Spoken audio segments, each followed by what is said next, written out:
জামাতের মতন মুনাফিকদের থেকে আল্লাহ পাক আমাদেরকে হেফাজত করছে, আমিন। ভাই ভাই আপনারা কেন কেন মিষ্টি খাচ্ছেন এখানে?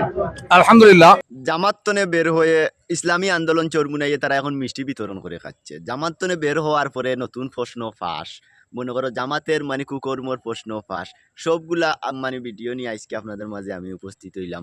তো আপনারা সবাই আমার মানে এই ভিডিওর পাশে থাকবা, আর আমার চ্যানেলটি নতুন সবাই সাবস্ক্রাইব করিয়া। আর কোন কারণে তারা মনে করো জামাতনে বের হইল ইসলামী আন্দোলন, তো পুরা ভিডিওটা দেখো কাবাদে আমি কিছু কথা কইব। জামাতের মতন মুনাফিকদের থেকে আল্লাহ পাক আমাদেরকে হেফাজত করছে, আমিন। ভাই ভাই আপনারা কেন কেন মিষ্টি খাচ্ছেন এখানে?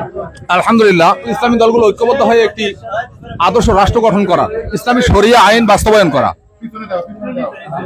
অত্যন্ত দুঃখ ভারাক্রান্ত মনে বলতে হয়, যারা ক্ষমতার লোভে পড়ে শরিয়া আইনকে পছন্দ করে না, শরিয়া আইন বাস্তবায়ন করবে না, এই ঘোষণা যদি আমাদের জোটের মধ্যে থাকা লোকরা বলে, তাহলে সেখানে ইসলামী আন্দোলন থাকতে পারে না। অতএব আজকে যেহেতু ইসলামী আন্দোলনের আমিরের পক্ষ থেকে সাংবাদিক সম্মেলন করে ক্লিয়ার হয়েছে, আমরা এতদিন দ্বিধাদ্বন্দ্বের মধ্যে ছিলাম, কি হয় না হয়, কে আসে কি করে, এই দ্বিধাদ্বন্দ্বের কারণে আমরা এলাকায় বিভিন্ন জায়গায় মানুষকে বলতে পারি না। আমরা বলছি যে আসুক তাকেই সমর্থন দেওয়া হবে। তবে আলহামদুলিল্লাহ আজকে সাংবাদিক সম্মেলনে আমরা স্পষ্ট হয়েছি, ইসলামী আন্দোলন বাংলাদেশ নীতি ও আদর্শের উপরে অটল রয়েছে।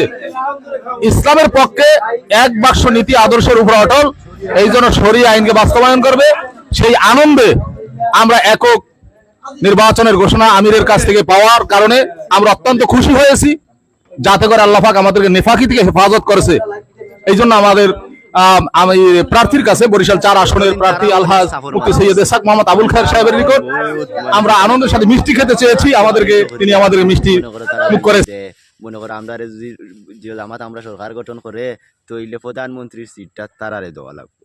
এখন বুধবাইরা নি আপনারা হিসাবটা, আমরা মনে করো আমিও সোশ্যাল মিডিয়াতে যতটুকু জানছি আর এখন হিসাব হইলে জামাতের লোকে যদি তারা তা হইন, মনে করো তেতারারি মনে করো ফিরাকিরি ব্যবসায়ী তারা শেষ।